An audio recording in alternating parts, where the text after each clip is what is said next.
الله جميعا ولا تفرقوا واذكروا نعمة الله عليكم إذ كنتم أعداء فألف بين قلوبكم فأصبحتم بنعمته إخوانا وكنتم على شفا حفرة من النار فأنقذكم منها كذلك يبين الله لكم آياته لعلكم تهتدون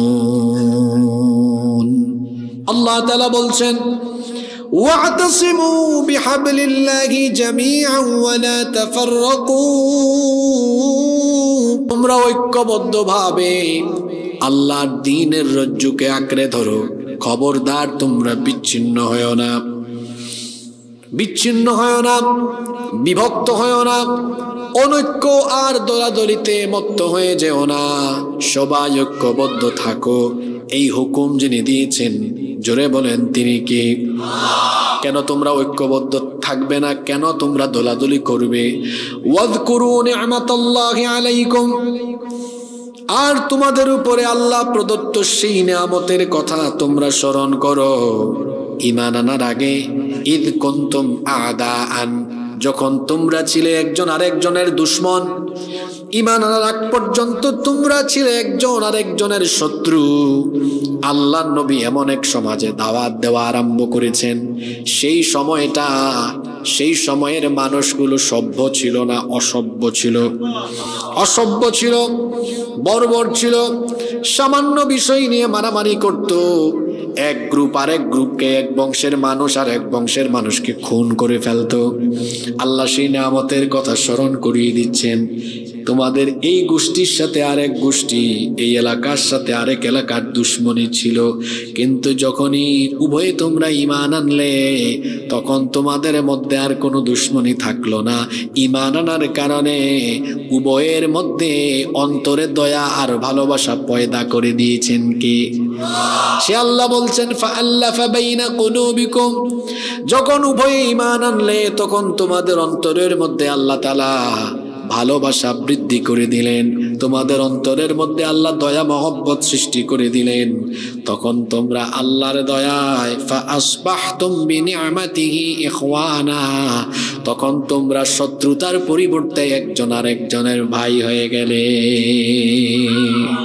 সবাই সুবহানাল্লাহ পড়বেন না আল্লাহ বলছেন স্মরণ করো মনে করে দেখো ওয়াকুনতুম আলা শাফা হুফরাতিম মিনান নারি ফাআনকাযাকুম মিনহা তোমরা তো আগুনের একেবারে দাবানলের কাছাকাছি অবস্থান করছিলে অগ্নিকুণ্ডের গর্তে কিনারে অবস্থান করছিলে সেখান থেকে ঈমানের নিয়ামত দিয়ে সেই ধ্বংসস্তূপ থেকে তোমাদেরকে যিনি রক্ষা করেছেন তিনি কে সে আল্লাহ বলছেন এখন আর তোমরা নিজেদের মধ্যে দলাদলি করো না মারামারি করো না ঝগড়াঝাটি করো না যারা ঈমান এনেছো তোমরা ভাই ভাই হয়ে ঐক্যবদ্ধ থাকো খবরদার দলাদলি করো না কোরআনে কারীমের 3 নম্বর সূরা আলে ইমরানের 105 নম্বর আয়াতে আল্লাহ তাআলা বলছেন ওয়ালা তাকুনু কাল্লাযীনা তাফাররাকু ওয়াখতালাফু মিন বা'দি মা জাআহুমুল বায়িনাত ওয়া উলাইকা লাহুম আযাবুন আযীম আল্লাহ তাআলা বলছেন আর তোমরা তাদের মতো হয় না যাদের কাছে সুস্পষ্ট বিধান আসার পরেও দলাদলি করে ধ্বংস হয়েছে এখানে আল্লাহ তাআলা ইহুদি আর খ্রিস্টানদের কথা বলছেন আল্লাহ বলছেন উম্মতি মুহাম্মদি যারা শোনো তোমরা যারা আমার নবী মুহাম্মদুর রাসূলুল্লাহ আমরা বলি সাল্লাল্লাহু আলাইহি ওয়াসাল্লামের উম্মত, তোমরা শোনো, তোমরা আগেকার দিনের আগেকার যুগের ইহুদি খ্রিস্টানদের মতো হয় না। কারণ এদের কাছে আসমানি কিতাব আসার পরে, নবী রাসূল তাদের কাছে আসার পরেও দলাদলি করে তারা ধ্বংস হয়ে গিয়েছে। আল্লাহ নবী বলেছেন ইহুদি আর খ্রিস্টানরা 72 দলে বিভক্ত হয়েছে। জোরে বলেন কত দল? সবাই বলেন কত দল? আল্লাহ নবী সতর্ক করেছেন, কিন্তু আমার উম্মত 73 দলে বিভক্ত হবে, 72 দল জাহান্নামে যাবে, এক দল জান্নাতে যাবে। বলেন তো আমাদের এই উম্মত মোট কয় ভাগে বিভক্ত হবে? আরো জোরে বলেন, কত দল জাহান্নামে যাবে? জান্নাতে যাবে কয় দল? আমরা কি জাহান্নামী দলে থাকবো না জান্নাতি দলে থাকবো? আল্লাহ নবী বললেন সেই জান্নাতি দল কারা? শোনো, মা আনা আলাইহি ওয়া আসহাবি, আমার আর আমার সাহাবীদের আদর্শের উপরে আছে যারা, সঠিক পথে জান্নাতি পথে আছে তারা। আল্লাহ সেই পথে আমাদেরকে কবুল করেন। একা একা নামাজ আদায় করলে নামাজের হক আদায় হয় না, কারণ নামাজকে আল্লাহ তাআলা জামাতের সাথে ফরজ করেছেন। এজন্য আল্লাহ তাআলা বলছেন ওয়া আকিমুস সালাতা ওয়া আতুজ যাকাতা ওয়ারকাউ মা'আর রাকিঈন। আর সালাত কায়েম করো এবং যাকাত দাও, এবং যারা রুকু করে তাদের সাথে এসে রুকু করো। নামাজ একা একা ফরজ নয়। আজান হওয়ার পরে জন্য কেউ যদি একা একা নামাজ আদায় করে, নামাজের হক আদায় হবে না।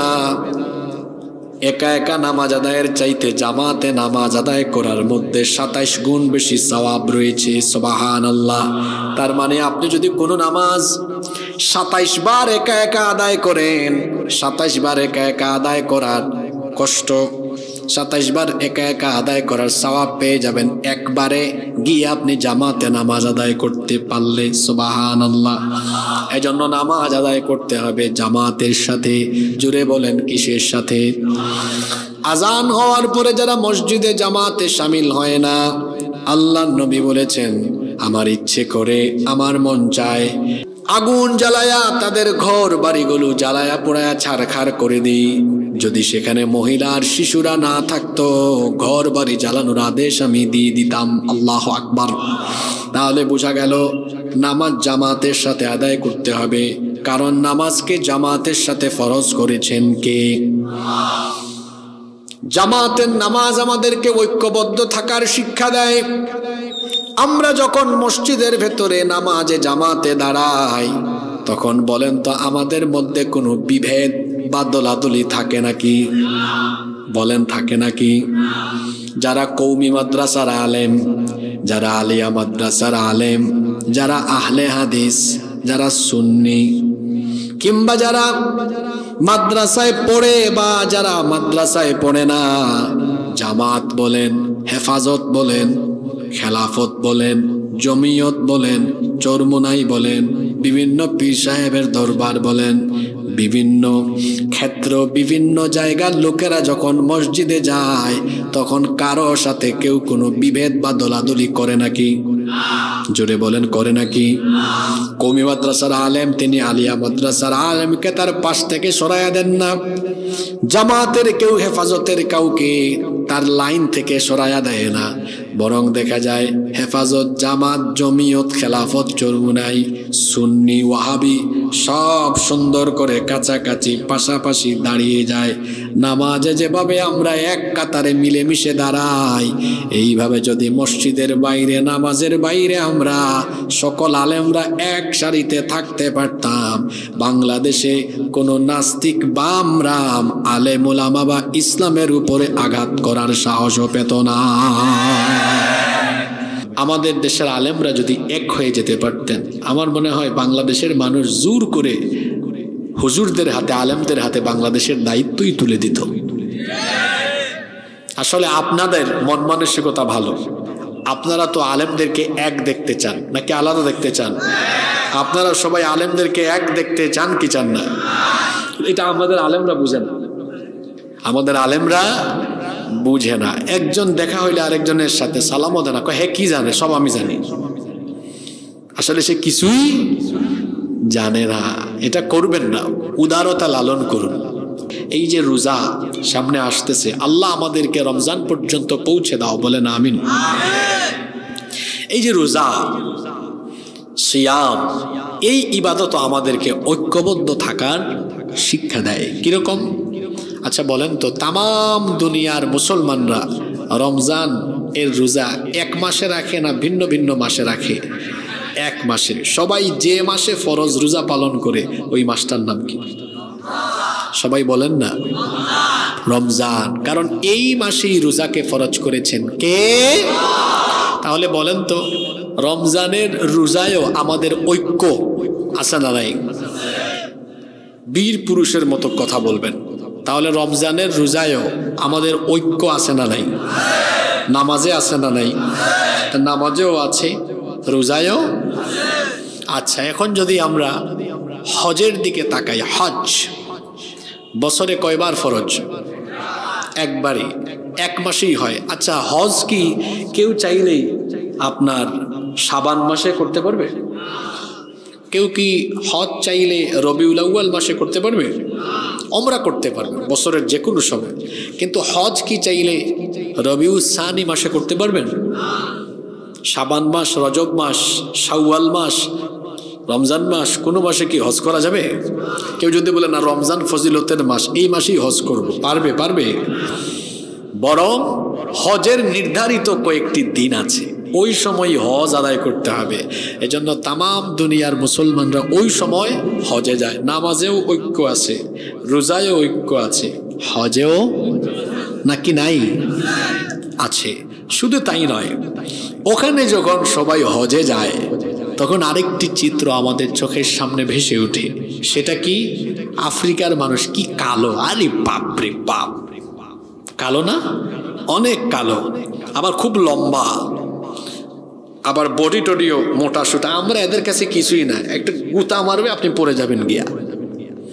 এরকম আছে না অনেকে? লম্বা, খাটো, চিকন, ফর্সা, কালো, বিভিন্ন রঙের, বিভিন্ন কালারের, বিভিন্ন ভাষার, বিভিন্ন বর্ণের, বিভিন্ন দেশের মুসলমানরা যখন হজে যায় তখন কি একটা আরেকটারে বলে, এই তুই বাংলাদেশ যা, পিছনে যা, দেখছো আমি আফ্রিকান, দেখ আমার বডি, আমি সামনে থাকবো, এরকম বলে? না না না না না।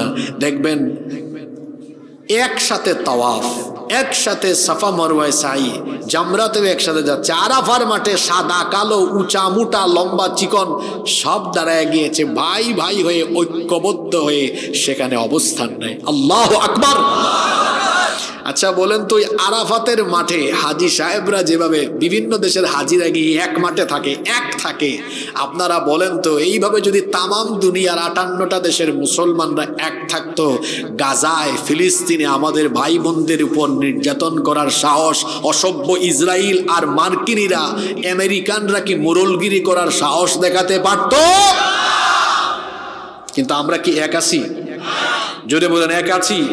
আমাদের পাশের দেশে গুজরাটের কসাই, অসভ্য সন্ত্রাসী নরেন্দ্র মোদী কাশ্মীরে কি নিপীড়ন না করেছে! এত গুজরাটের কসাই গুজরাটে কি করেছে আপনারা জানেন? তারই শাসন আমলে আমাদের বাবরি মসজিদকে দখল করে তারা রাম মন্দির বানিয়ে তামাম দুনিয়ার 200 কোটি মুসলমানদের কলিজায় তারা আগুন লাগিয়ে দিয়েছে। যদি আমরা সারা দুনিয়ার 200 কোটি মুসলমান এক থাকতে পারতাম, তাহলে আপনারা বলেন এরকম কাজ করার স্পর্ধা, সাহস সে দেখাতে পারত? আমরা ঐক্যবদ্ধ না।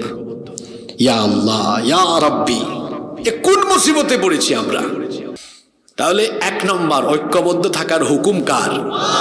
আল্লাহর হুকুম মানা। 2 নম্বর, সবগুলো মৌলিক ইবাদত দিয়ে আল্লাহ আমাদেরকে ঐক্যবদ্ধ থাকার শিক্ষা দিয়েছেন। সুবহানাল্লাহ। নাম্বার 3, ঐক্যবদ্ধ কেন থাকতে হবে? কারণ ঐক্যবদ্ধ থাকলে আমাদের শক্তি বাড়বে, সাহস বাড়বে। আল্লাহু আকবার। এজন্য বুখারী শরীফের হাদিসে আল্লাহর নবী বলেছেন, আল মুমিনু লিল মুমিনি কাল বুনিয়ান ইয়াশুদ্দু বাদুহু বাদা। আল্লাহর নবী বলেছেন, এক মুমিনের সাথে আরেক মুমিনের সম্পর্ক হবে দেয়ালে থাকা পারস্পরিক ইটের গাঁথনির মতো। সুবহানাল্লাহ।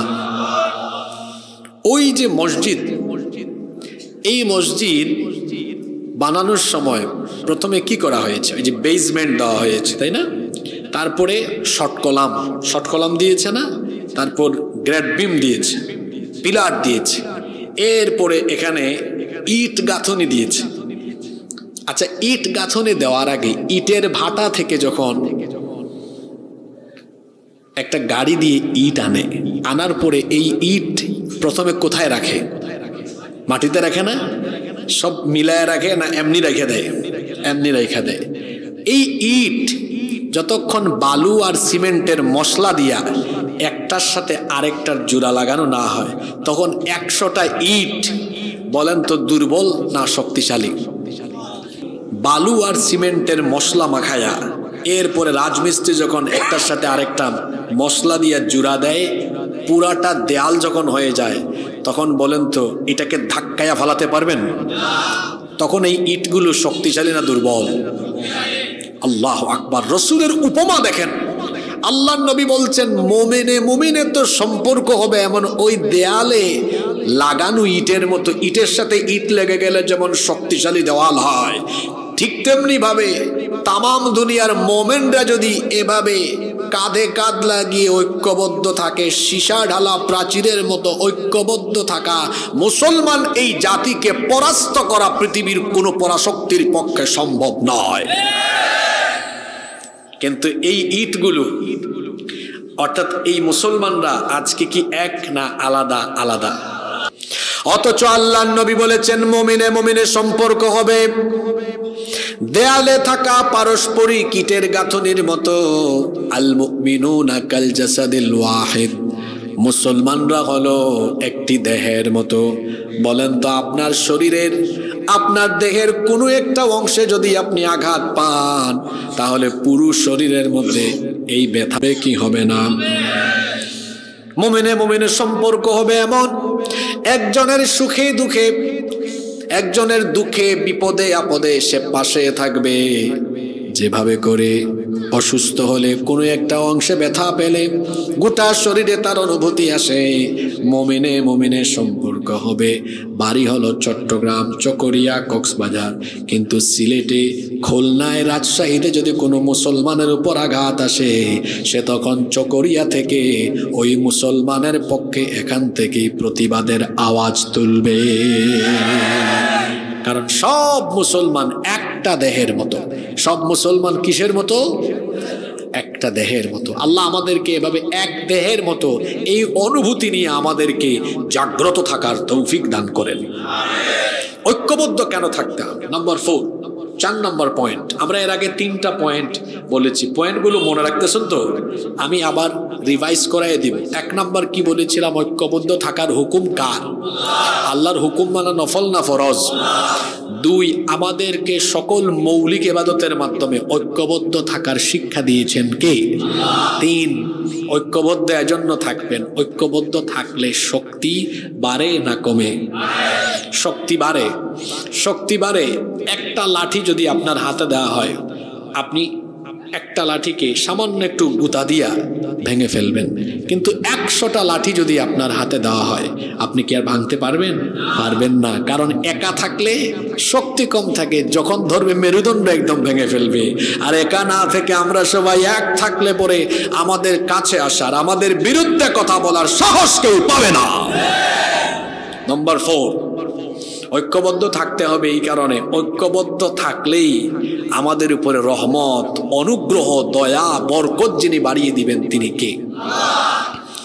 কারণ রব্বুল আলামিন কোরআনুল কারীমের 4 নম্বর সূরা সূরাতুন নিসা এর 175 নম্বর আয়াতে বলছেন, ফাআম্মাল্লাযীনা আমানু বিল্লাহি ওয়াতাসামু বিহি ফাসায়ুদখিলুহুম ফি রাহমাতিম মিনহু মিনহু ওয়া ফাদলিন ওয়া ইয়াহদিহিম ইলাইহি সিরাতাম মুস্তাকিমা।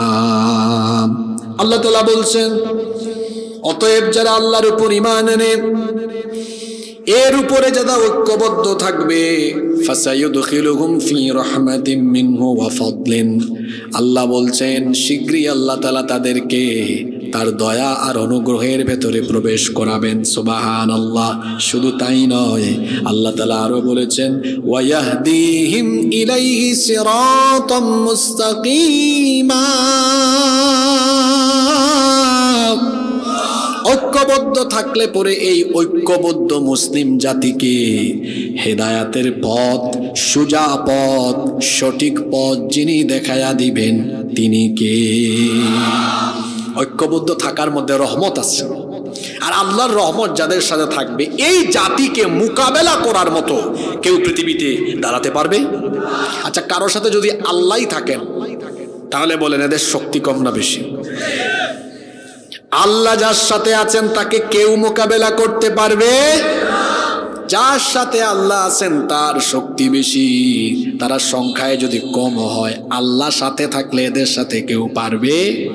ছোট্ট একটা ঘটনা বলি, হিজরতের ঘটনা আপনারা জানেন। আল্লাহর নবী যখন তার বন্ধু সাইয়েদনা আবু বকর সিদ্দিক রাদিয়াল্লাহু আনহুকে সাথে নিয়ে হিজরতের সেই কঠিন রাতে রওনা করেছেন, পথ চলতে চলতে চলতে চলতে ফজরের ওয়াক্ত যখন হয়ে যাচ্ছে, আবু বকর রাদিয়াল্লাহু আনহু বললেন, ওগো আল্লাহর নবী, ফজরের সময় হয়ে যাচ্ছে, কিছুক্ষণ পরে দিনের আলো ফুটে ওঠা আরম্ভ হবে। দিনের বেলা আমরা যদি এভাবে পথ চলি, কাফেররা আমাদেরকে দেখে ফেললে, ধরে ফেলবে। চলেন আমরা এখানে গারে সৌরের ভেতরে আশ্রয় নেই, তারপরে আমরা পরবর্তী পরিস্থিতি বুঝে এখান থেকে রওনা করব। আল্লাহর নবী বললেন, ঠিক আছে আবু বকর চলো। ছোট্ট গুহা, খুবই সংকীর্ণ গুহা, এখানে ভালো মতন শোয়াও যায় না, আবার ভালো মতো বসাও যায় না। বসে মাথা উঁচু করলে এই গুহার কাছে আসলে দেখা যায় এখানে কে আছে সেটা বোঝাও যায়। আল্লাহর নবী এবং সাইয়েদনা আবু বকর রাদিয়াল্লাহু আনহু ছোট্ট সংকীর্ণ এই গুহার মধ্যে আশ্রয় নিলেন। দিনের বেলা কাফিরের দল, আল্লাহর দিনের বেলা কাফিরের দল এই গুহার একেবারে নিকটবর্তী হয়ে গেল। আবু বকর রাদিয়াল্লাহু আনহু বললেন, ওগো আল্লাহর নবী, সম্ভবত কিছুক্ষণের মধ্যে আমরা ধরা খেয়ে যাব। পরিস্থিতি মনে হচ্ছে না ভালো, কারণ কাফিররা একদম কাছাকাছি চলে এসেছে, আর একটু এগিয়ে আসলে আমাদেরকে ধরে ফেলবে, কারণ এই গুহাটা এত ছোট, এত সংকীর্ণ, কাছে আসলে পরে ভেতরে কে আছে তা বোঝা যাবে। আল্লাহর নবীকে আবু বকর রাদিয়াল্লাহু আনহু বললেন, যদি আমরা ধরা খেয়ে যাই, আমরা তো ওদের সাথে পারবো না, কারণ আমরা মাত্র 2 জন, আর এরা তো অনেকজন। এই কঠিন বিপদের সময় আল্লাহর নবী আবু বকর রাদিয়াল্লাহু আনহুকে কি জবাব দিলেন শোনেন। আল্লাহর নবীর সেই কথা আল্লাহ তাআলা আমাদের জন্য কোরআনুল কারীমের ভেতরে তুলে দিয়েছেন। আল্লাহর নবী তখন আবু বকর রাদিয়াল্লাহু আনহুকে বললেন, ও আবু বকর, কে বলেছে আমরা 2 জন? আমরা তো 2 জন না। লা তাহজান ইন্নাল্লাহা মা'না, ভয় করো না, আমরা তো 2 জন না, নিশ্চয়ই আমাদের সাথে আরেকজন আছেন। তিনি কে? আচ্ছা, আল্লাহ যার সাথে আছেন তাদেরকে মোকাবেলা করার শক্তি দুনিয়ার কারো আছে? আল্লাহ বাঁচাই দিলেন, 2 জনকে হেফাজত করলেন। সুবহানাল্লাহ। ওই যে মুসা নবী, তিনি যখন তার উম্মত বনি ইসরাইলকে নিয়ে আল্লাহর হুকুম পাওয়ার পরে রাতের অন্ধকারে রওনা করলেন, মিশর থেকে চলে যাবেন, রওনা করেছেন। এই খবর ফেরাউনও পেয়েছে, সেও তার বাহিনী নিয়ে পেছনে রওনা আরম্ভ করেছে। দিনের বেলা মুসা নবী তার উম্মত নিয়ে পথ চলতে চলতে লোহিত সাগরের কাছে চলে গেলেন। এখন বড় বিপদ, এখন তারা কেমনে নদী এই সাগর অতিক্রম করবেন? দাঁড়িয়ে আছেন, কি করা যায় ভাবতে ভাবতে এমন সময় পিছনে চলে এসেছে কার বাহিনী? সবাই বলেন কার বাহিনী? মনোযোগ আছে? মুসা নবীর উম্মত বলল, ও মুসা, আমরা সম্ভবত আর বাঁচবো না, কারণ সামনে গেলেও মরণ, সাগর ডুবে মরে যেতে হবে, পিছনে গেলেও আমাদের জন্য মরণ। আমাদের সাথে অস্ত্র নাই, ফেরাউনের সাথে যে ট্রেনিং প্রাপ্ত সেনাবাহিনী, এদের সাথে আমরা মোকাবেলাও করতে পারবো? আমরা তো সংখ্যায় কম, ওরা সংখ্যায় বেশি, মনে হয় আমরা আজকে এখানে শেষ হয়ে যাব, সামনে গেলেও মরবো, পিছনে গেলেও মরবো। কঠিন এই মুসিবতের সময়ে মুসা নবী তার উম্মতকে এমন কথা বললেন, আল্লাহ সেটাও কোরআনে কারিমে উঠায়া দিলেন।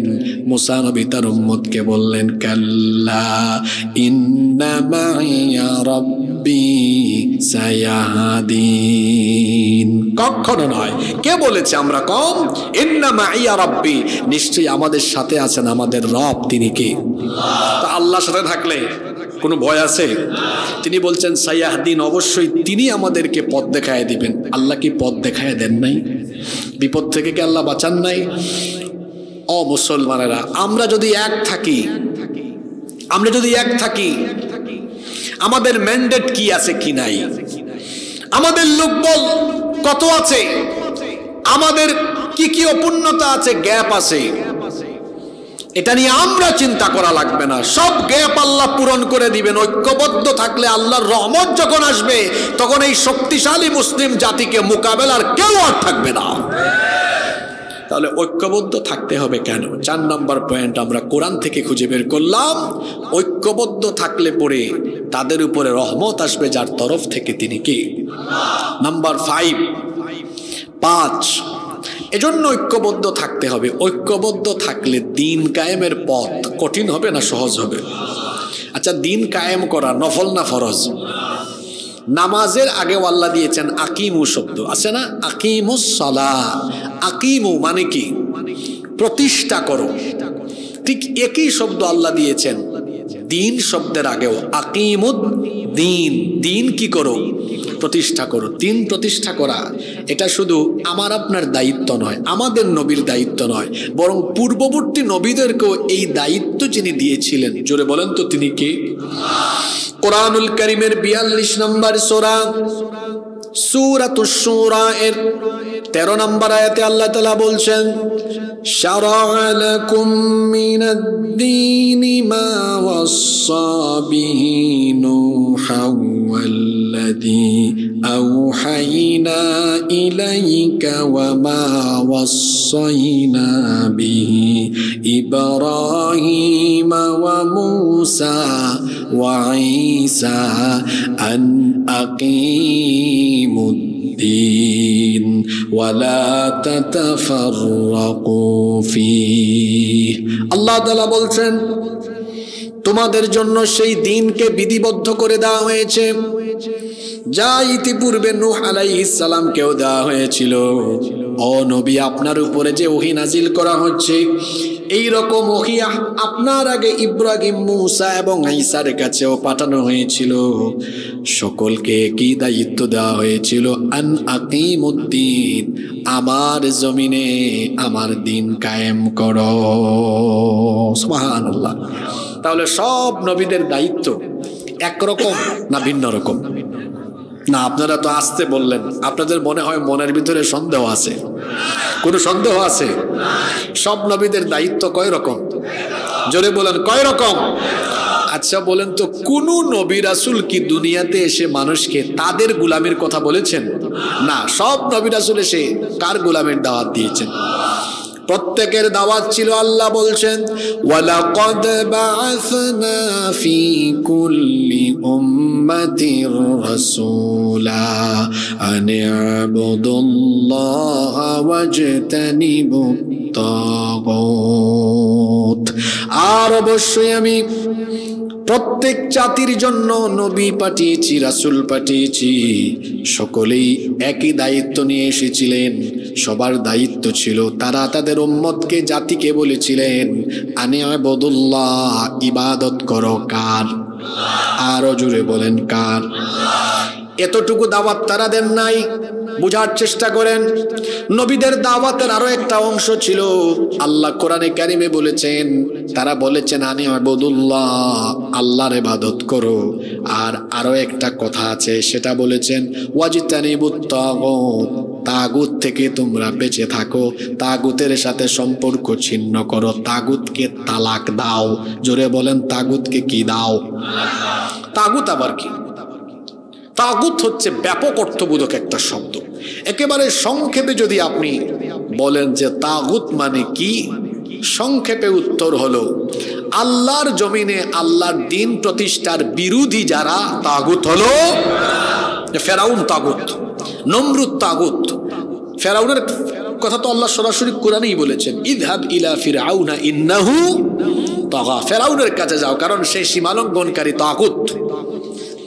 তাহলে আল্লাহর জমিনে আল্লাহর দিন কায়েমের বিরোধী যারা তাগুত হলো তারা। নবীদের দাওয়াত ছিল আল্লাহর ইবাদত করো আর তাগুতকে কি করো? জোরে বলেন, বর্জন করো। তাহলে বোঝা গেল মোমেন হওয়ার আগে আপনাকে যার সাথে সম্পর্ক কাট আপ করতে হবে তার নাম কি? কিন্তু আমরা এটা অনেকে করি না। অথচ আল্লাহ বলছেন ফামান ইয়াকফুর বিত্তাগুতি ওয়া ইউমিন বিল্লাহি ফাকাদ ইসতামসাকা বিল উরওয়াতিল ওয়াসকা লা ইনফিসামা লাহা ওয়াল্লাহু সামিউন আলিম। অতএব যে ব্যক্তি তাগুতকে অস্বীকার করবে, তাগুতের সাথে কুফরি করবে, এরপরে যারা আল্লাহর উপর ঈমান আনবে, সে এমন এক শক্ত অবলম্বন বা রশি ধারণ করলো যা ছিন্ন হবার নয়। সুবহানাল্লাহ। আল্লাহ বলেছেন ঈমান আনার আগে এক গোষ্ঠীর সাথে সম্পর্ক কাট আপ করো, সম্পর্ক ছিন্ন করো। যাদের সাথে সম্পর্ক ছিন্ন করার কথা বলা হয়েছে তাদের নাম কি? জোরে বলেন, তাদের নাম কি? তাগুত কারা? আল্লাহর আইন চায় না, আপনি তাদেরকে দেখেন না, না আপনার সমাজে আছে। তারা সমাজে রাষ্ট্রে আল্লাহর আইন প্রতিষ্ঠা হোক চায় না। তারা বলে কোরআন দিয়ে রাজনীতি করা ধর্ম ব্যবসা। তারা সমাজে রাষ্ট্রে কোরআনের আইন প্রতিষ্ঠা হোক চায় না, আল্লাহর আইন প্রতিষ্ঠা হোক এটা চায় না। যারা তাগুত হলো তারা, তাগুতের সাথে থাকবে যারা, শয়তানের বন্ধু হবে তারা। তাগুতের সাথে মুসলমানের কোনো সম্পর্ক, এজন্য যেই দলে কোরআন নাই হাদিস নাই সেই দলের সাথে মুসলমানের কোনো সম্পর্ক। এখন এই কথা আবার আপনি আপনার নিজের দলের উপরে, নিজের ঘাড়ে আপনি চাপাই দিয়েন না। আমি কি কারো নাম বলেছি? তা আপনি আপনার দলে কোরআন ঢুকান, হাদিস ঢুকান, তাহলে তো হয়ে যায়। আপনি আবার বলিয়েন না যে আমাদেরকে বললেন নাকি। আমি তো কাউকে বলিনি, আমি বলেছি যার মধ্যে কোরআন নাই, যেই দলে কোরআন নাই হাদিস নাই সেই দলের সাথে মুসলমানের কোনো সম্পর্ক নাই। কারণ আল্লাহ তো কোরআনেই বলেছেন ওয়াল্লাযীনা কাফারু ইউকাতিলুনা ফি সাবিলিত তাগুত ফাকাতিলু আউলিয়া আশ-শাইতান। নাফরমানরা লড়াই করে তাগুতের পরে, এরা তাগুতি মতবাদ, মানুষের তৈরি করা শয়তানি মতবাদ প্রতিষ্ঠা করতে চায়। আল্লাহ বলেছেন এদের বিরুদ্ধে লড়াই করো, কারণ এরা হলো শয়তানের বন্ধু। এদেরকে শয়তানের বন্ধু বলেছেন কে? আমরা তো শয়তানের বন্ধু হব না, আমরা হব নবীর উম্মত, আমরা নবীর আশেক হব, আমরা আল্লাহর নবীর উত্তরাধিকার হব ইনশাআল্লাহ। আমার নবী ছিলেন যে পথে, আমরা আছি সেই পথে। কারণ নবীর পথ, ওই যে আজকে আলোচনার শুরুতেই বলেছিলাম এই উম্মতের 72 দল জাহান্নামী, এক দল কোন দল? যারা নবী এবং সাহাবীদের পথে আছেন। এখন আপনারা আমাকে বলেন, নবী আর সাহাবীরা কি দুনিয়ার কোনো মানুষের আইন প্রতিষ্ঠা করেছেন না আল্লাহর দ্বীন সমুন্নত করেছেন? তাহলে আমরা তো তাদের পথে থাকবো। আমরাও কালেমার পতাকাকে বিজয়ী করার জন্য, কোরআন দিয়ে রাষ্ট্র গঠনের জন্য আমরা সেই পথে থাকবো, ঠিক না? খালি সবসময় ঠিক বললে হবে না, বলেন ইনশাআল্লাহ। আল্লাহ সবাইকে কবুল করেন। তো 5 নম্বর পয়েন্ট বলছিলাম, ঐক্যবদ্ধ থাকলে দিন কায়েমের পথ কি হয়? সহজ হয়। আপনারা কৌমিওয়ালাদেরকে জিজ্ঞেস করেন যে আপনারা কি কোরআনের বিজয় চান না? দেখবেন তারা বলবে জি অবশ্যই চাই। জামাতকে জিজ্ঞেস করেন, তারাও চায়। হেফাজতকে জিজ্ঞেস করেন, তারাও চায়। আপনি খেলাফতকে, জমিয়তকে, সারসিনাকে, চরমুনাইকে, সবাইকে জিজ্ঞেস করেন যে আপনারা কি ইসলামী শাসন, কোরআনের শাসন চান না? সবার উত্তর কি না হবে না হা হবে? জোরে বলেন। উত্তর তো হ্যাঁ, সবাই চায়, কিন্তু সবাই আলাদা আলাদা ভাবে চেষ্টা করতেছে। আলাদা আলাদা ভাবে চেষ্টা করার কারণে সবাই বিপদে আছে, কঠিন। এই দায়িত্বটা পালন করা কি হচ্ছে কঠিন, কিন্তু আলাদা আলাদা বিভক্ত থাকা, এই সবাই যদি এক হয়ে যায় তখন বলেন তো দিন কায়েম সহজ হবে না কঠিন হবে? একদম সহজ হবে। কিন্তু আমরা তো এই কাজটা করতে পারি না, আমরা ঐক্যবদ্ধ হতে পারি না। কেন? কারণ আপনার সাথে আমার 2-3টা বিষয়ে মিলে না। আরে ভাই, আপনার সাথে যদি আমার 3টা বিষয় না মিলে, 4টা বিষয়ে না মিলে, 5টা বিষয়ে না মিলে, অসুবিধা কি বলেন? 95টা তো মিলে। তো এতগুলো বিষয়ের মিল থাকলে আমি আর আপনি কেন ঐক্যবদ্ধ হতে পারি না? আসুন মনের ভেতরের এই সংকীর্ণতা আমরা ঝেড়ে ফেলে দেই, উদারতা লালন করে। আসুন না নিজেদের মধ্যকার অনৈক্য, বিভক্তির এই দেয়ালকে আমরা নিজেরাই ভেঙে চুরে টুকরা টুকরা করে দিয়ে আমরা সীসা ঢালা প্রাচীরের মতো ঐক্যবদ্ধ হয়ে যাই। তাহলে এই দেশে আর নেতা নেত্রীদের আদর্শ প্রতিষ্ঠা হবে না, আল্লাহর কোরআন দিয়ে এই দেশ চলবে। কোরআন প্রতিষ্ঠা হোক, ইসলাম প্রতিষ্ঠা হোক। আপনারা চান কি চান না? সবই তো দেখলেন আপনারা 54 বছর ধরে, সব কিছু আপনাদের দেখা শেষ, বাকি আছে আল কোরআনের বাংলাদেশ। নেতা নেত্রীদের শাসন দেখছেন না আপনারা? হ্যাঁ, নেতা নেত্রীদের এত শাসন দেখলেন আপনারা 53-54 বছর ধরে। কি বলেন, চুরি ডাকাতি কমছে না দিন দিন বাড়ছে? জোরে বলেন, কমছে না বাড়ছে? সব দেখে ফেলেছি গো, আমরা সব দেখে ফেলেছি। এখন আমরা একটা জিনিস দেখতে চাই যেটা বাকি আছে, কোরআনের শাসন কেমন হয়। চকরিয়ার মানুষ চায় না? আপনারা কোরআনের শাসন চান কি চান না? সবাই চান তো? আল্লাহ এই দেশটাকে কোরআনের জন্য কবুল করেন। তাহলে ঐক্যের গুরুত্ব নিয়ে আমরা কথা বলব। এবার আসেন, অনৈক্যের কারণ কি, দলাদলি কেন হচ্ছে, এর কিছু কারণ আছে না?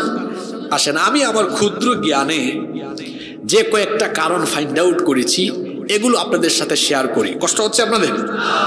এক, আমাদের মধ্যে অনৈক্যের 1 নাম্বার কারণ হলো আমরা আমাদের মূল পরিচয়, আমরা আমাদের আসল পরিচয় ভুলে গিয়েছি। আমরা আমাদের মূল পরিচয়, আসল পরিচয় ভুলে গিয়েছি। বলেন তো আমাদের মূল পরিচয়, আসল পরিচয় কি? আমরা কি? মাশাআল্লাহ বলেন, আমরা কি? মুসলমান। আমরা কি? মুসলমান। আশ্চর্যের ব্যাপার হলো আজকে আমরা আমাদের এই মূল পরিচয়ে পরিচিত না হয়ে আমরা আজকে বিভিন্ন শাখায় বিভক্ত হয়ে গিয়েছি। যেমন যারা রাজনীতি করে তারা কেউ কেউ বলে আমার প্রথম পরিচয় আমি বাঙালি, আমি বাংলাদেশি, আমি মুসলমান। মুসলমান এটা 3 নম্বরে বললেন কেন? না, আমার প্রথম পরিচয় আগে আমি মুসলমান, তারপরে আমি বাংলাদেশি। আপনারা আমার সাথে একমত না দ্বিমত? কবরে গিয়া বলিয়েন আমি বাংলাদেশি, আমি বাঙালি, ফাটাই ফেলবে একদম। কষ্ট পেয়েছেন আমার কথায়? আমি মাঝে মাঝে কিছু কথা খুব টাইট করে, খুব শক্ত করে বলি, কি করব বলেন? হ্যাঁ, নরম সুরে তো বুঝাইলে বুঝে না।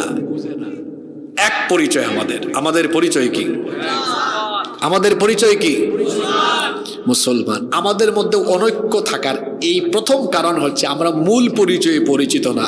তাহলে আমরা কি পরিচয় দেই? শোনেন, পরিচয় দেয় আমাকে চিনেন আমি কিন্তু কৌমি ঘরানার, আমাকে চিনেন আমি আলিয়া ঘরানার, আমাকে চিনেন আমি কিন্তু কড়া সুন্নি, আমাকে চিনেন আমি কিন্তু মিঠা সুন্নি, আমাকে চিনেন আমি কিন্তু আহলে হাদিস, আমাকে চিনেন আমি কিন্তু সারসিনা দরবারের, আমাকে চিনেন আমি অমুক দরবারের, আমাকে চিনেন আমি খেলাফত, আমাকে চিনেন আমি জমিয়ত, আমাকে চিনেন আমি হেফাজত।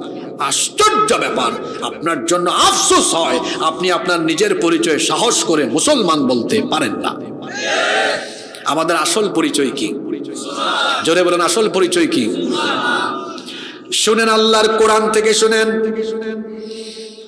কোরআনুল কারীমে সূরা আলে ইমরানের 102 নম্বর আয়াতে আল্লাহ বলছেন, ইয়া আইয়ুহাল্লাযীনা আমানু তাকুল্লাহা হাক্কা তুকাতিহি ওয়া লা তামুতুন্না ইল্লা ওয়া আনতুম মুসলিমুন। হে ঈমানদারেরা, আল্লাহকে ভয় করার মতো ভয় করো, যেমন ভাবে তাকে ভয় করা উচিত। ওয়ালা তামুতুন্না ইল্লা ওয়া আনতুম মুসলিমুন,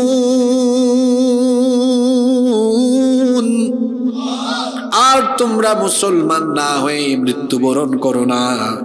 কথা বুঝে থাকলে বলেন তো কি না হয়ে মৃত্যুবরণ করতে বলা হয়েছে? জোরে বলেন। তা আপনি কেন বলেন আমি কওমি আলিয়া হেফাজত, খেলাফত, জমিয়ত ইত্যাদি ইত্যাদি, এগুলো আবার কিসের পরিচয়? আল্লাহ তাআলা বলছেন ওয়ামান আহসানু কওলাম মিম্মান দাআ ইলাল্লাহি ওয়া আমিলা সালিহান ওয়া ক্বালা ইন্নানি মিনাল মুসলিমিন। আল্লাহু আকবার, কি চমৎকার কথা। আর ওই ব্যক্তির চাইতে, ওই ব্যক্তির কথার চাইতে আর কার কথা উত্তম হতে পারে যে তার কথা দিয়ে মানুষকে আল্লাহর দিকে আহ্বান করে আর সে বলে ইন্নানি মিনাল মুসলিমিন, আমি মুসলমানদের একজন। সুবহানাল্লাহ। আপনি এই পরিচয় দিতে পারেন না। আমরা আমাদের মূল পরিচয়ে পরিচিত হতে পারিনি বলে দলাদলি, অথচ আমাদের মূল পরিচয় হলো ইসলাম। আমাদের প্রভু কয়জন? রব কয়জন? রাসূল কয়জন? কিতাব কয়টা? আমাদের প্রভু এক, এক নবীর উম্মত, জীবন বিধানে ওই শিবানী কুরআন। আমাদের প্রভু এক, এক নবীর উম্মত, জীবন বিধানে ওই শিবানী কুরআন। তবে কেন এক নও হে মুসলমান, এক হও এক হও করিয়া আহ্বান। বাইতুল্লাহ এক, মদিনা শরীফ এক, নাকি আলাদা? উহুদ পাহাড় এক, বদরের মাঠ এক, একটা তো জীবন আর মরণ তো একবার, সকলের তরে আছে একই স্থান। তবে কেন এক নও হে মুসলমান, এক হও এক হও করিয়া আহ্বান। আল্লাহ আমাদেরকে এক হওয়ার তৌফিক দেন। অনৈক্যের কারণ বলছিলাম, এক আসল পরিচয় ভুলে যাওয়া। আমাদের আসল পরিচয় কি? এই আওয়াজে হবে না। দুর্বল মুসলমান আমি দেখতেই পারি না। আমার বাড়িও কোথায় জানেন তো? সিলেট, হযরত শাহজালাল রহমতুল্লাহ আলাইহির এলাকার মানুষ। আমরা তো হযরত শাহজালাল রহমতুল্লাহ আলাইহির রুহানি সন্তান। আপনারা পাইছেন 12 আউলিয়া, আমরা পেয়েছি 360 আউলিয়া। চিন্তা করেছেন? তা আমাদের পূর্বপুরুষরা তো সাহসী ছিলেন, আমরাও সাহসী। কথা বলার সময় মহিলার মতো না, পুরুষের মতো কথা বলবেন। আপনার কথায় যেন বীরত্বের ভাব প্রকাশ পায়। আল্লাহু আকবার। আমাদের আসল পরিচয় কি? আরো জোরে বলেন, আসল পরিচয় কি? এটা 12 আউলিয়ার উত্তরাধিকারদের আওয়াজ এরকম হইলে হয়? লজ্জাজনক বিষয়। জোরে বলেন, আমাদের আসল পরিচয় কি? মুসলমান। তাহলে আমাদের অনৈক্যের 1 নম্বর কারণ খুঁজে বের করলাম, আসল পরিচয় ভুলে যাওয়া। নাম্বার 2, 2 নম্বর, আমাদের অনৈক্যের 2 নম্বর কারণ হলো পারস্পরিক সম্মান কমে যাওয়া। এক মুসলমান যে আরেক মুসলমানকে সম্মান করতে হয়, ভালোবাসতে হয়, এই অনুভূতি আজ আমাদের মধ্যে জাগ্রত নেই। আমরা সামান্য বিষয় নিয়ে একজন আরেকজনকে এমন কটু ভাষায় কথা বলি যা অত্যন্ত দৃষ্টিকটু। অথচ আল্লাহর নবী বলেছেন, আল মুসলিমু মান সালিমাল মুসলিমুনা মিন লিসানিহি ওয়া ইয়াদিহি। প্রকৃত মুসলমান তো সেই ব্যক্তি যার জবান এবং হাত থেকে অন্য মুসলমান নিরাপদ থাকে। কিন্তু আমরা দেখা যায় নামাজ আদায় করি, রোজা রাখি, অথচ কিছু কিছু বিষয়ে অমিল,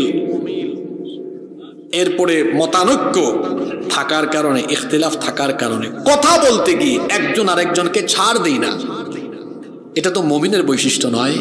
নবীজি বলেছেন সেই মুসলমান যার জবান থেকে হাত থেকে অন্য মুসলমান নিরাপদ। এই যে কথা বলার ক্ষেত্রে আমরা কেউ কাউকে ছাড় দিই না, না অমুকের সাথে কোনো ঐক্য হতে পারে না, এদেরকে ক্ষমতায় আসতে দেওয়া হবে না।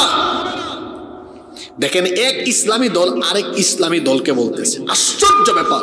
অথচ বলা উচিত ছিল আমরা উভয়ে মিলে ইসলামী শক্তি ঐক্যবদ্ধ হয়ে এই দেশের ক্ষমতা পরিচালনা করতে চাই। ঠিক না? উনার মতো বলেন ইনশাআল্লাহ। না, এটা না বলে কি বলতেছেন, অমুকের আকীদা খারাপ, তমুকের আকীদা খারাপ থাকলে আপনি ঠিক করে দেন। আমাদের একটা খারাপ স্বভাব হলো আমরা খালি ফতুয়া দিয়ে দিয়ে কথায় কথায় কাফির বানাই, কিন্তু কথায় কথায় কাউকে মুসলমান বানাতে পারি না। কারো কোনো কিছু খারাপ দেখলে আপনি গিয়ে বলেন এটা ঠিক করেন। কথায় কথায় কাফির বলা বন্ধ করে আপনি পারলে কথায় কথায় মানুষকে ঈমানের দিকে নিয়ে আসেন। খালি আসেন কে কোন দিকে কি করেছে। উম্মতের ঘরে আগুন লেগে গিয়েছে, এখন আবার আপনি কি কেরোসিন ঢেলে আগুনের উত্তাপ বাড়ায় দিয়েন না, ওখানে পানি ঢালেন, ঠান্ডা করেন। কথা বুঝতে পেরেছেন? এই উম্মতকে আর দলাদলিতে বিভক্ত করেন। আজকে তো এই কূটনীতি এটা হুজুরদের ভিতরে নাই, আপনাদের ভিতরেও আসছে কিছু। আপনাদের কথা তো বলতে হয়। এক এলাকায় 3-4টা মসজিদ আছে না নাই? আমি ওই দিন আমি ওই যে টানেল দিয়ে ঢুকে রাস্তার জ্যাম কমানোর জন্য চন্দনাইশ দিয়ে ঢুকছে, আজকেও আসছে চন্দনাইশ দিয়ে। এদিকে তো খুব জ্যাম থাকে ইদানিং, তো চন্দনাইশ দিয়ে আসতেছি। তো দেখলাম হায় এক জায়গায় দেখলাম আপনার 200-300 মিটারের ভেতরে 3টা মসজিদ। আমি গত বছর নরসিংদী মাহফিলে গিয়েছিলাম, তো কমিটির একজন আমাকে বলতেছে, হুজুর জানেন আমাদের গ্রামটা অনেক বড়, এখানে 9টা মসজিদ আছে। তো উনি ভাবছে কি, এটা বলার পরে আমি বলবো মাশাআল্লাহ আপনারা তো অনেক মসজিদ বানাইছেন। উনি ভাবছে আমি এরকম উত্তর দিব, তা আমি তো উত্তর দিছি উল্টা করে। আমি বললাম আপনার এলাকায় 9টা মসজিদ থাকা প্রমাণ করে আপনার এলাকায় কোনো ঐক্য নাই। বেচারার মন খারাপ, যে আমি খুব বুক ফুলাইয়া বললাম হুজুর একটু প্রশংসা করবে, বলতেছে উল্টা। কয় হুজুর আপনি এটা বুঝলেন কেমনে? আমি বললাম আমি বুঝবো না তো কে বুঝবে? আপনি যে স্কুলের ছাত্র, আমরা ওই স্কুলে পড়ানো শেষ, কেন বুঝবো না? এক এলাকায় এতগুলা মসজিদ বানাইছেন কেন? নিশ্চয়ই সভাপতি সেক্রেটারির পদ নিয়ে একজনের সাথে আর একজনের মন কালাকালি আছে।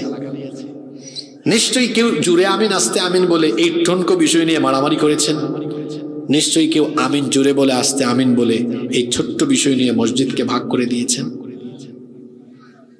যে মোনাজাত করে না, যে যেটা করে তাকে করতে দেন, যে যেটা করে না করতে দিয়েন না, অসুবিধা নাই। এগুলো ছোট্ট বিষয়। যে আমিন বলে যে বলে না, অসুবিধা নাই। এই ছোট্ট বিষয় নিয়ে আমরা দলাদলি করবো না। তবে হ্যাঁ, তার সাথে সম্পর্ক থাকবে না। কেউ যদি বলে না ইসলামে নামাজই নাই, ওর সাথে আমার ঐক্য হবে?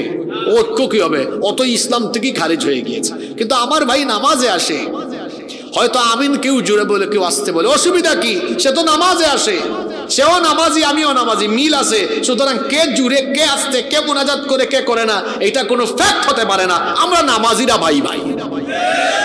সমাধান আছে না নাই? না, আপনি তো এই সমাধান নিবেন না। কারণ বাঙালিদের একটা খাসলত হলো, সে মনে করে আমি যেটা করি ওইটাই ঠিক, ওইটা সবাইকে করতে হবে। কেন ভাই? এই জায়গা থেকে দূরে সরে আসেন। শুধুমাত্র বেসিক মৌলিক বিষয়ে যদি কারো সাথে কারো অমিল থাকে, মৌলিক বিষয়, তাহলে ঠিক আছে, তার সাথে আমার ঐক্য হওয়ার কোনো সম্ভাবনাই নাই। কিন্তু যেগুলো মৌলিক না, অপশনাল বিষয়, এই যে জুড়ে আমিন আস্তে আমিন, মোনাজাত করা না করা, এগুলো কি মৌলিক না অপশনাল? সব অপশনাল বিষয়। এগুলো নিয়ে আমরা কোনো মারামারি করব না। তাজিম, ইহতেরাম এগুলো যেন থাকে, পারস্পরিক সম্মান যেন থাকে। কথায় কথায় আমরা একজন আরেকজনকে কটাক্ষ করি, কাফির বলে ফেলি আমরা। কি আশ্চর্য কথা! আপনি যাকে কাফির বলছেন সে যদি কাফের না হয়, তাহলে আপনি নিজেই কাফির হয়ে যাবেন। এজন্য বুঝে শুনে কথা বলতে হবে। মুখ দিয়ে যা আসে তা বলা যাবে না। কথার নাম কিন্তু লতা। হাই রে হাই, জবান যদি একবার বের হয়ে যায় কথা, ওইটা আর কিন্তু ফিরায় আনা যায় না। দেখেন নাই আমার দেশের এক ফেরাউন, এক ফ্যাসিস্ট, তার পতনই হয়েছে তার মুখের কারণে।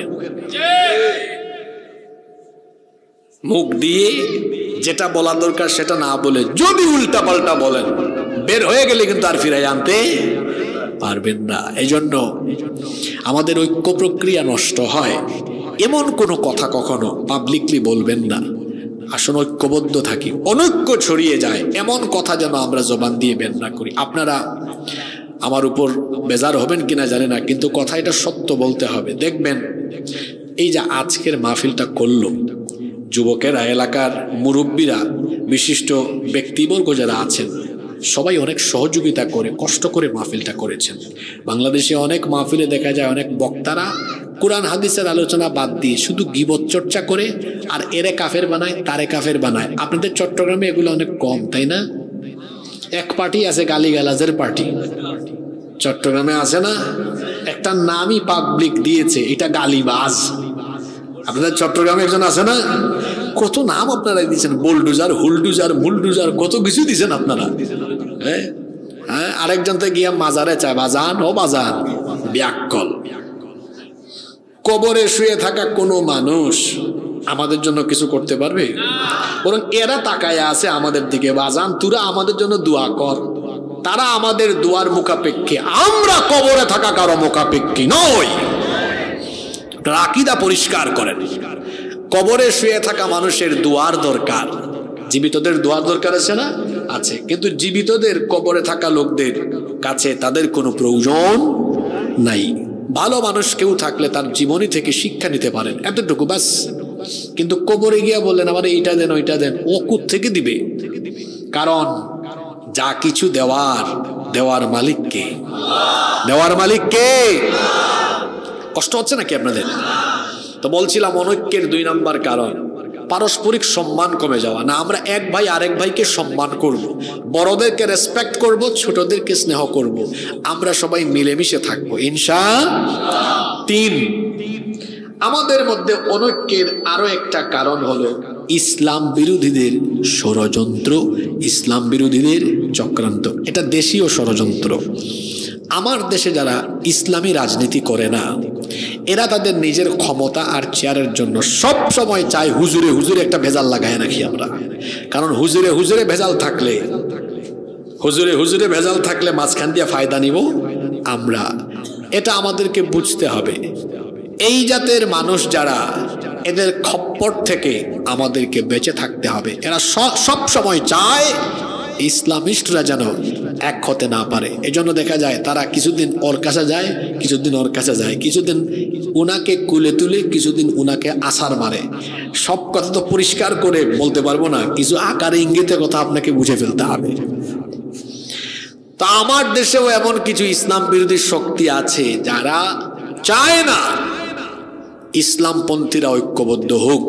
কারণ ইসলামপন্থীরা ঐক্যবদ্ধ হয়ে গেলে তাদের সমস্যা আছে না নাই? তাহলে এটা অনৈক্যের একটা কারণ, ইসলাম বিরোধীদের শক্তি। নাম্বার 4, 4 নাম্বার হলো বিজাতীয় শক্তির ষড়যন্ত্র, পশ্চিমারা।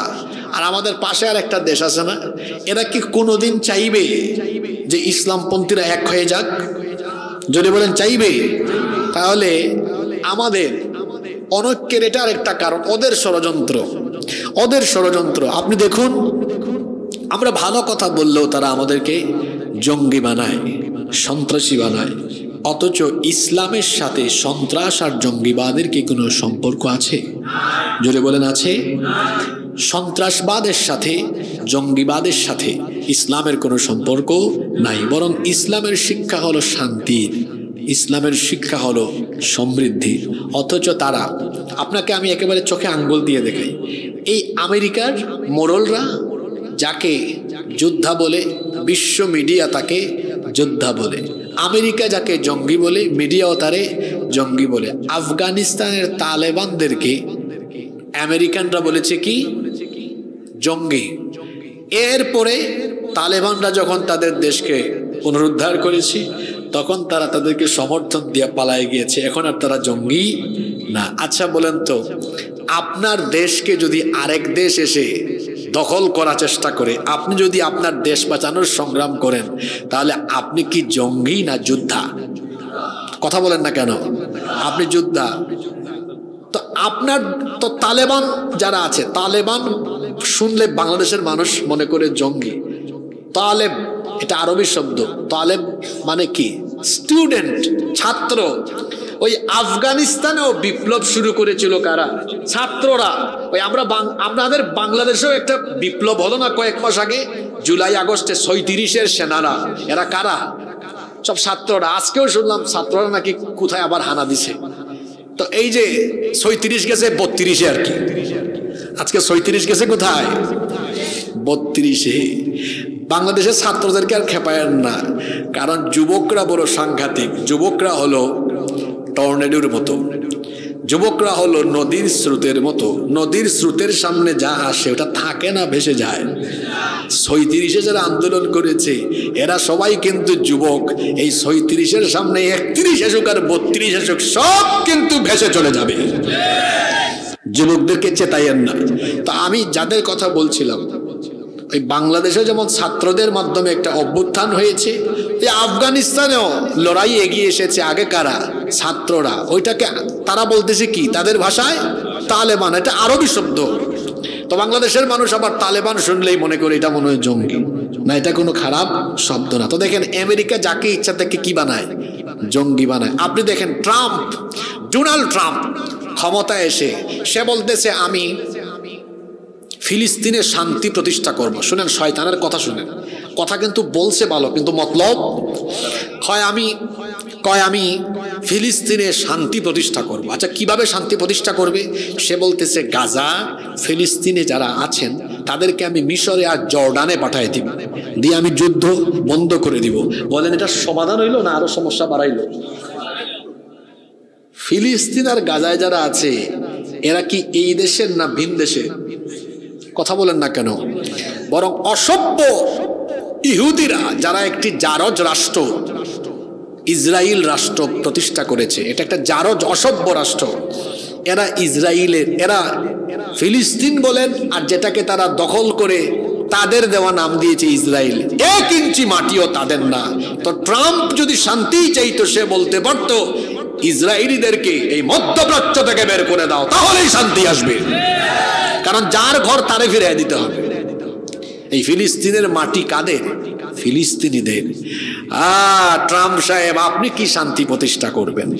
পৃথিবীতে আগামী দিনে শান্তি প্রতিষ্ঠা হবে, কারণ শান্তি প্রতিষ্ঠার জন্য পৃথিবীতে একজন মহামানবের আগমন এখনো বাকি আছে।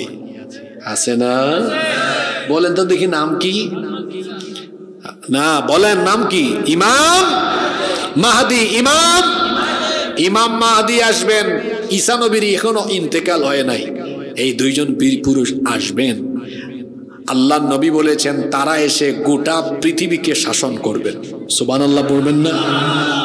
তাদের পৃথিবী শাসনের হেডকোয়ার্টার, তাদের হেড অফিস হবে কোন দেশে আপনারা জানেন? আল্লাহ নবী বলেছেন শাম। শাম আবার কি? বর্তমানে ফিলিস্তিন, সিরিয়া, লেবানন, জর্ডান, কয়টা দেশের নাম বললাম? এই 4টা দেশের যে আয়তন, আল্লাহর রসুলের সময় এই 4 দেশের আয়তন নিয়েছিল এক দেশ, তখন নাম ছিল কি? শাম। যেমন আমাদের বাংলাদেশ, পাকিস্তান, ভারত মিলে 47-এর আগে ছিল কয় দেশ? এক দেশ, তখন নাম ছিল কি? ভারত। তো এই সিরিয়া, ফিলিস্তিন, লেবানন, জর্ডান এগুলো মিলে হচ্ছে শাম।